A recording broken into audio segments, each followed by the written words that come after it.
پڑھنے آتی ہے، ایک نوجوان رستہ روک کے کھڑا ہو جاتا ہے۔ 2 4 5 مرتبہ اس نے اس کی مزاحمت کے انداز کو دیکھا۔ ایک دن رک کر پوچھا تجھے کیا مسئلہ ہے؟ اس نے اپنے قلب کی خواہش کا اظہار کیا کہ میں تیرا متوالا ہوں، چاہنے والا ہوں، تیری ایک ایک ادا پہ 100 جان سے قربان ہونے کے لیے تیار کھڑا ہوں۔ اس نے کہا میری ایک شرط پوری کر دے، میں تیری ہر خواہش، تیری ہر بات مانوں۔ اس نے کہا جلدی کہو، میں تمہارے لیے آسمان سے تارے بھی توڑ لاؤں گا۔ اس نے کہا میری کوئی لمبی خواہش نہیں ہے، ایک ہی میری آرزو ہے، 40 دن تک عمر فاروق رضی اللہ تعالیٰ عنہ کے پیچھے نمازیں پڑھ لو، اس کے بعد جو کہو گے میں ماننے کے لیے تیار ہوں۔ تو اس نے کہا یہ کون سی مشکل شرط رکھ دی، یہ تو بڑا آسان ہے، اگر اس سے تو مل جاتی ہے تو میرے لیے 40 دنوں کی نمازیں کہہ رہی ہے، میں تو 40 سال بھی گزارنے کو تیار تھا۔ خیر 40 دن مسلسل نمازیں چلتی رہیں۔ جب 40ویں دن کی آخری نماز پڑھ کے وہ نوجوان واپس جا رہا ہے، اسی جگہ پہ عورت حسب وعدہ کھڑی ہے، یہ نظر جھکا کے گزرنے لگا۔ اس نے کہا میں وعدے کے مطابق کھڑی ہوں۔ کہا اب تیری ضرورت نہیں رہی، عمر نے دل کا تعلق رب سے جوڑ دیا۔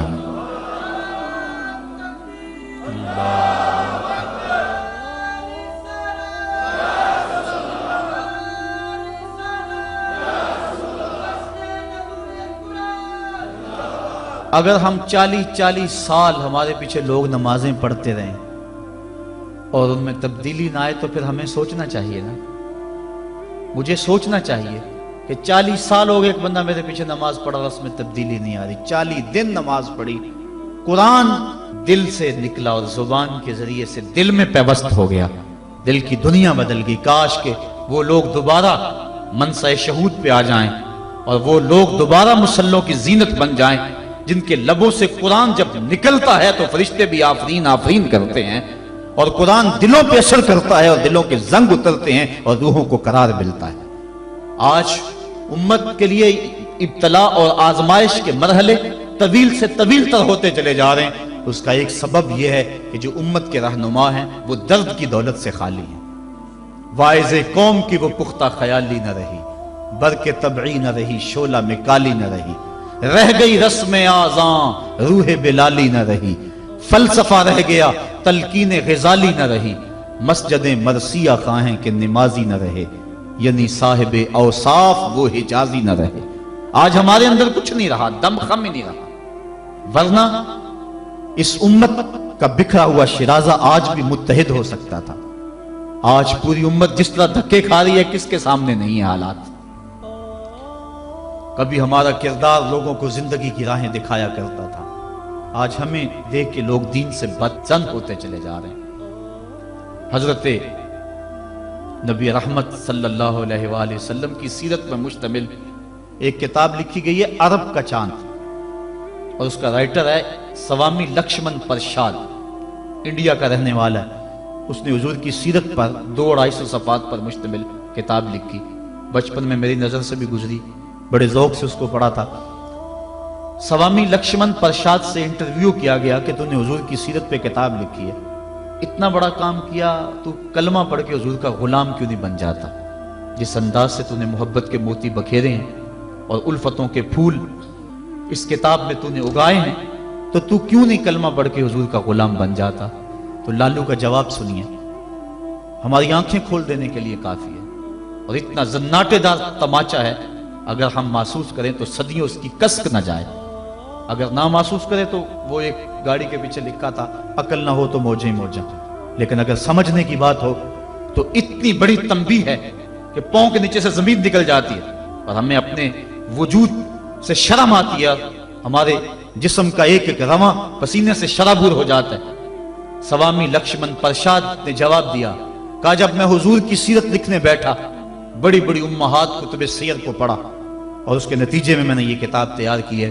حضور کی سیرت کے روشن گوشے اور حضور کی زندگی کے درخشاں باب جب میں نے دیکھے تو یہ جذبہ میرے دل میں انگڑائیاں لینے لگا کہ میں دیر کیوں کرتا ہوں، حضور کا غلام کیوں نہیں بن جاتا۔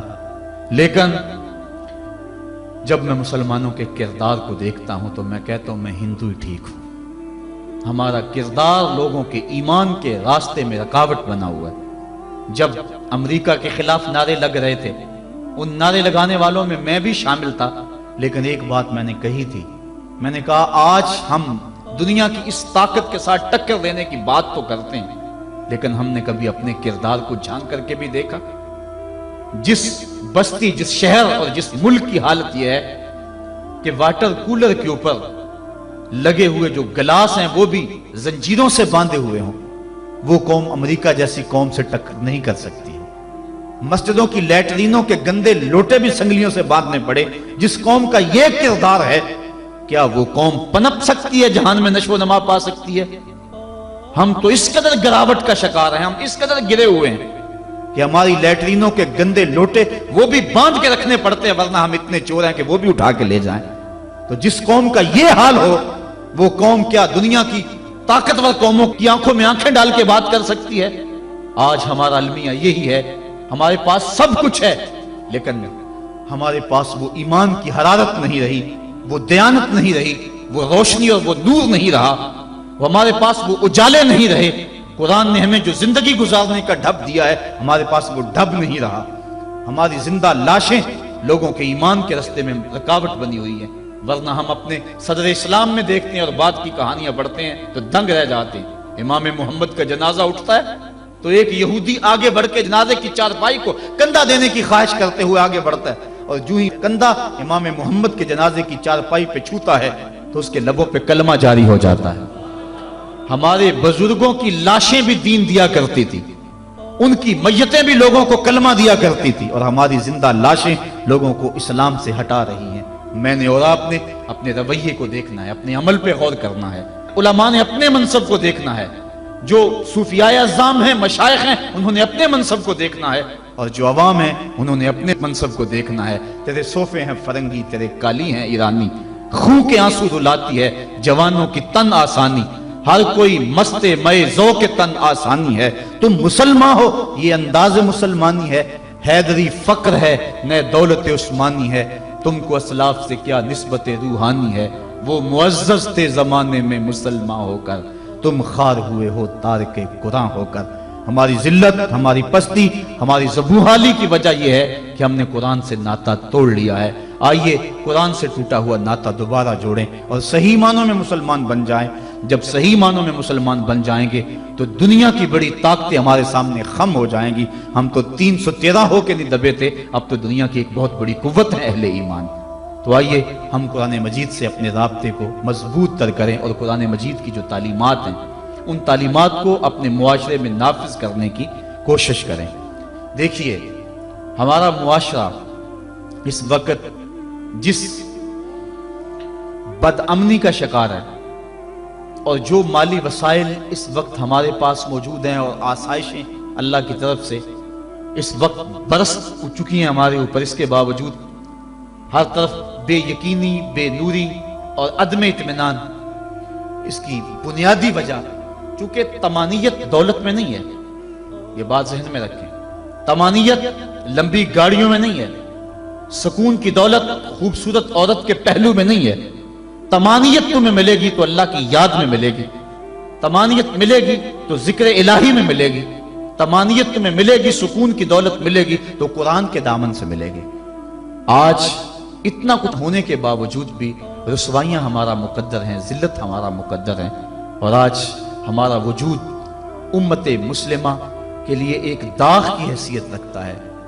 یہ ایک ایسا دکھڑا ہے کہ میں کس انداز سے اس بات کو آپ کے سامنے رکھوں، یہ اندر کی کیفیت ہے۔ اللہ تعالیٰ اس امت کو کھویا ہوا وقار عطا کر دے اور ہم اس جگہ پہ آ جائیں جس جگہ سے ہٹ کے ہم چلے گئے ہیں۔ قرآن فہمی کا نور اگر ہمارے دل میں اترنے لگ جائے تو ہماری زندگی خود بخود سہل ہو جاتی ہے۔ میں کل دیکھ رہا تھا قرآن مجید نے زندگی گزارنے کے 2 ضابطے بیان کر دیے، وَتَوَاصَوْا بِالصَّبْرِ وَتَوَاصَوْا بِالْمَرْحَمَةِ، یعنی صبر اور مرحمت، یہ 2 چیزیں ہیں جو معاشرے کو سکون اور طمانیت دیتی ہیں۔ یعنی معاشرے میں 2 طرح کے طبقے ہیں، ایک وہ طبقہ جو پریشانی، دکھ، اذیت، پسماندگی، بیماری، دکھ اور غم میں ہے، اور ایک وہ طبقہ جو خوشحالی، دولت مندی اور صحت، عافیت اور فراوانی میں ہے۔ اب دونوں کی ذمہ داریاں قرآن نے بیان کر دی۔ اگر ہم اس پہ آ جائیں اور قرآن کی اس تعلیم کو سامنے رکھ کے اپنے معاشرے کی راہیں درست کرنا شروع کر دیں تو ہمارا معاشرہ جنت بن جائے۔ جو بیمار ہے، پریشان حال ہے، دکھی ہے، اس کو قرآن تاکید کرتا ہے تو صبر کر، اور جو خوشحال ہیں، دولت مند ہیں، صحت عافیت سے مالا مال ہیں، ان کو قرآن تاکید کرتا ہے تم رحم کھاؤ۔ اور اگر مصیبت زدہ صبر کی کوشش شروع کر دے، اور جس کے پاس دولتوں کی، عافیتوں کی، صحت کی فراوانی ہے، وہ دوسروں کے دکھ بانٹنا شروع کر دے، تو آپ بتائیں کہ معاشرے کے اندر کتنا حسن پیدا ہو جائے۔ لیکن ہم نے کبھی اس نظر سے دیکھا ہی نہیں۔ عید الفطر کے موقع پہ پچھلے سال اس پر مفصل گفتگو کی تھی، جو احباب وہاں موجود تھے انہیں یاد ہوگا کہ ہماری عید کیا ہوتی ہے۔ ایک طرف تو خوشیوں کے گہوارے ہیں اور دوسری طرف غم کے اندھیرے ہوتے ہیں، اور ہم عید منا رہے ہوتے ہیں۔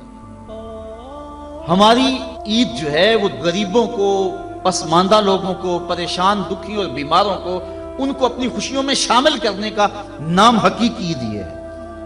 اپنی خوشیوں کو خرید لینا اور اپنی خوشیوں کا متوالا ہو جانا، یہ ایک مومن کا مزاج نہیں ہے۔ وہ دوسروں کو ساتھ لے کے چلتا ہے۔ عید کے دن کلیجہ پھٹتا ہے جب ایک طرف امیر کا بگڑا ہوا بچہ گولڈن سیب کا ایک کونا کاٹ کے دوسرا کتے کے آگے ڈال رہا ہوتا ہے، اور دوسری طرف بیوہ کا غریب بچہ چھابڑی لگا کے آلو چھولے بیچ رہا ہوتا ہے۔ بچوں کے جذبات تو ایک جیسے ہوتے ہیں، وہ ایک طرح سے سوچتے ہیں۔ ہر بچہ بچپن میں بادشاہ ہوتا ہے۔ اگر امیر کا بچہ کھیلنے کو چاند مانگتا ہے تو یہ آرزو غریب کے بچے کی بھی ہوتی ہے۔ یہ عید کے دن بھی تفریق ہم نہیں مٹا سکتے۔ میں نے کرن نامی اس عورت کی مثال دی تھی کہ جس نے اپنے مزدور باپ سے کانچ کی چوڑیاں مانگی اور وہ کانچ کی چوڑیاں بھی فراہم نہ کر سکا تو اس نے خودکشی کر لی۔ بچی کی عمر 7 سال تھی۔ کیا وہ معاشرے کے کندھوں کے اوپر بوجھ نہیں ہے؟ اگر ہمسایہ بھوکا سو جائے تو نماز قبول نہیں ہوتی، اور آقا کریم نے تو یہاں تک فرمایا اپنے گوشت کی خوشبو سے ہمسائے کو تکلیف نہ دو، یا تو تھوڑا سا پانی زیادہ ڈال لو اور شوربے کی ایک پیالی ہمسایوں کے گھر بھی بھیج دو۔ اور اگر ایسا نہیں کر سکتے تو ایسے وقت میں وہ گوشت پکاؤ کہ ہمسائے کے بچے اگر مچل پڑے اور انہوں نے ضد کر لی اور غریب باپ ان کی ضد کو پورا نہ کر سکا تو ان کے دکھوں کا مداوع کس کے پاس ہے؟ یہ شریعت کا مزاج ہے۔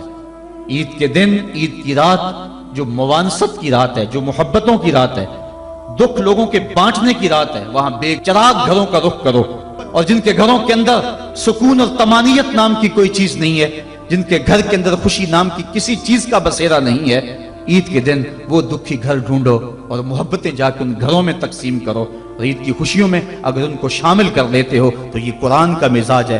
وَتَوَاصَوْا بِالصَّبْرِ وَتَوَاصَوْا بِالْمَرْحَمَةِ۔ ایک طبقہ جو ہے وہ بھی واویلا نہ کرے، دکھ آ جائے تو دکھ کو برداشت کرے۔ اللہ دکھ پر صبر کرنے پر بھی اجر رکھا ہوا ہے۔ ایک خاتون حضور کی خدمت میں حاضر ہوئی، حضور مرگی کے دورے پڑتے ہیں تو میرے لیے دعا کرو کہ میں جب گرتی ہوں تو میرا سطر بھی کھل جاتا ہے۔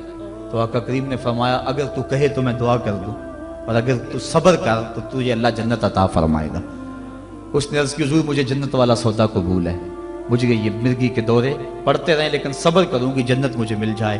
لیکن اتنا ہے کہ عورت ذات جب گرتی ہوں تو پردہ کھل جاتا ہے، یہ آرزو ہے کہ پردہ سطر نہ کھلے۔ فرمایا ہاں سطر نہیں کھلے گا لیکن مرگی کے دورے بدستور موجود رہیں گے۔ آقا کریم نے اس کو جنت کی بشارت دی۔ یہ تھے وہ لوگ جن کا اللہ پہ یقین تھا، جنت کے وعدے پہ اطمینان ہے، اور جنت کے وعدے پر اپنی بیماری کو قبول کر رہے ہیں۔ ہم تھوڑا سا دکھ جھیلتے ہیں تو واویلا مچا دیتے ہیں۔ قرآن نے دونوں کو جو ہے وہ آئینہ دکھایا اور رستہ بتلایا کہ جو محروم طبقے ہیں، غریب طبقے ہیں، دکھی طبقے ہیں، وہ صبر کا دامن نہ چھوڑیں، وہ اپنی غربت کو تماشا نہ بنائیں، اور دوسری طرف جن کو دولت کی فراوانی دی گئی ہے، جن کو صحت و عافیت دی گئی ہے، وہ اپنی عافیت قدوں میں بیٹھ کے عید کی خوشیاں نہ منائیں، بلکہ وہ ان لوگوں تک پہنچے جو دکھی ہیں، جن کے گھروں کے چراغ بجھے ہوئے ہیں، جن کے گھر کے اندر روشنی نام کی چیز کوئی نہیں، جس کے گھر کے اندر سے ضیائیں اور خوشیاں روٹھ گئی ہیں، وہ ان کی خوشیاں ان کے گھر کی دہلیز تک پہنچانے کی کوشش کریں۔ عرش کا رب بڑا مہربان ہوگا، ان کے اوپر اپنی چھم چھم رحمتوں کا نزول فرمائے گا۔ آئیے ہم عید کے روز اس عزم کا اعادہ کر کے دکھی اور مصیبت زدہ اپنے غریب رشتہ داروں کو اور اپنے معاشرے میں، اپنی گلی اور اپنے محلے میں جو دکھی لوگ ہیں ان کی اعانت کے لیے میدان میں نکلیں۔ یقیناً یہ بہت بڑی نیکی ہے۔ میں حضرت سید عائشہ صدیقہ رضی اللہ تعالی عنہا کے حوالے سے وہ روایت عرض کیا کرتا ہوں۔ ایک دن محبوب خدا کا درہ رحمت جوش میں آ گیا، فرمایا عائشہ جو مانگنا ہے مانگ لو۔ عرض کی حضور اگر اجازت ہو تو میں اپنے باپ سے مشورہ کر لوں۔ کہا جاؤ کر لو۔ سیدنا صدیق اکبر کی خدمت میں حاضر ہوئی اور کہا حضور کا دریائے رحمت جوش میں ہے، اور آقا فرمایا عائشہ جو مانگنا ہے مانگ لو، مجھے بتایا جائے میں حضور سے کیا مانگوں، آپ انتخاب فرمائیں۔ حضرت ابو بکر صدیق رضی اللہ تعالیٰ عنہ نے فرمایا کہ حضور سے کہنا کہ معراج کی رات قربت خاص میں اللہ نے آپ سے جو خاص باتیں کی تھی ان میں سے ایک بات بتا دیں، یہ میری ڈیمانڈ ہے، یہی میری چاہت ہے، آج یہ میں آپ سے طلب کرنا چاہتی ہوں۔ حضرت ام المومنین حاضر ہوئی، اللہ اکبر۔ حضور نے پوچھا عائشہ مانگو جو مانگنا ہے۔ عرض کی حضور معراج کی رات جب قربت خاص میں آپ پہنچے تھے اور آپ کے مالک نے آپ سے راز و نیاز کی کچھ باتیں کی تھی، میری آرزو ہے ان راز کی باتوں میں سے ایک بات مجھ کو بتا دیں۔ حضور مسکرانے لگے اس بات پہ کہ ابو بکر صدیق کا انتخاب کیسا ہے، اور پھر اگر وہ راز کی بات بتا دوں پھر راز تو نہ رہا، لیکن چونکہ وعدہ کیا ہوا تھا فرمایا عائشہ سنو، جب میں قرب خاص میں پہنچا تو میرے مالک نے مجھ سے جو خاص باتیں فرمائیں ان میں سے ایک بات یہ تھی، اے میرے محبوب اگر تیری امت میں سے کوئی شخص کسی ٹوٹے ہوئے دل کو جوڑ دے گا تو میرے اوپر لازم ہے کہ بغیر حساب کے جنت عطا فرما دو۔ تو حضرت عائشہ صدیقہ رضی اللہ تعالیٰ عنہ بہت خوش ہوئی۔ حضرت صدیق اکبر نے بتایا ہوا تھا کہ جو حضور کہیں وہ مجھے ضرور بتانا۔ حاضر ہوئی اور آ کے کہا، آپ رونے لگے۔ کہا بات رونے والی تو نہیں ہے، بات تو خوش ہونے والی ہے۔ بسا اوقات کسی کا دل ہم جوڑ دیتے ہیں، کوئی کسی کو قرضہ دے دیا، دکھی کے کام آگے کسی بھوکے کو کھانا کھلا دیا، یہ تو کام بن گیا، جنت کے راستے آسان ہوئے۔ کہا میں اس کو دوسرے پہلو سے دیکھ رہا ہوں، تصویر کا دوسرا رخ دیکھ رہا ہوں، میں اس کو ذرا معکوس دیکھ رہا ہوں۔ اگر کوئی کسی کا ٹوٹا ہوا دل جوڑ دے تو بغیر حساب کے اللہ کے اوپر واجب ہے کہ وہ جنت میں بھیجے گا، تو اگر کوئی کسی کا دل توڑ بیٹھے تو ہم دیکھیں کہ ہم اپنے عمل سے، اپنے رویے سے کسی کا دل تو نہیں توڑتے۔ ہم عید کی نمائش اس انداز سے تو نہیں کرتے کہ غریب کو اس کا دکھ زیادہ لگنے لگ جاتا ہے۔ وہ کسی مفکر نے کہا تھا نا کہ آپ اپنی آسائش نہ چھوڑیں، نماز چھوڑ دیں تو غریبوں کے دکھ ختم ہو جائیں، لیکن ہم نے کبھی اس نقطہ نظر سے نہیں سوچا۔ آئیے ہم معاشرے کی اس اونچ نیچ کو ختم کرنے کے لیے عملی طور پہ کوشش کریں۔ یہ ایک اہم پیغام تھا، میں آپ تک پہنچانا چاہتا تھا۔ اس پیغام کو لے لیں، پلے باندھ لیں اور اس کو گلی گلی پہنچانے کی کوشش کریں اور معاشرے کے دکھ بانٹیں، یہی بہت بڑی نیکی ہے۔ اللہ مجھے آپ کو توفیق عمل عطا فرمائے کہ ہم اللہ کے بتائے ہوئے دین کے مطابق اور قرآن کے بتائے ہوئے راستے کے مطابق زندگی